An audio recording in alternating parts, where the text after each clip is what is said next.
അബ്രഹാത്തിന് ദർശനത്തിൽ കർത്താവിൻ്റെ അരുളപ്പാടുണ്ടായി. അബ്രഹാം ചോദിച്ചു, കർത്താവായ ദൈവമേ, സന്താനങ്ങളില്ലാത്ത എനിക്ക് എന്തു പ്രതിഫലമാണ് ലഭിക്കുക? എനിക്കൊരു സന്താനത്തെ അവിടുന്ന് തന്നിട്ടില്ല.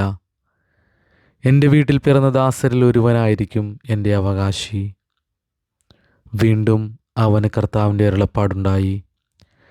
നിന്റെ അവകാശി അവനായിരിക്കുകയില്ല, നിന്റെ മകൻ തന്നെയായിരിക്കും.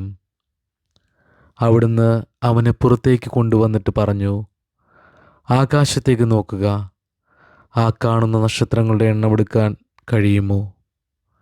നിന്റെ സന്താന പരമ്പരയും അതുപോലെ ആയിരിക്കും. അവൻ കർത്താവിൽ വിശ്വസിച്ചു. അവിടുന്ന് അതവന് നീതീകരണമായി കണക്കാക്കി. വിശ്വാസത്താൽ നീതീകരിക്കപ്പെട്ട ഒരു കുഞ്ഞിനെ, ഈശോയെ, ഞങ്ങൾക്ക് നൽകണമേ.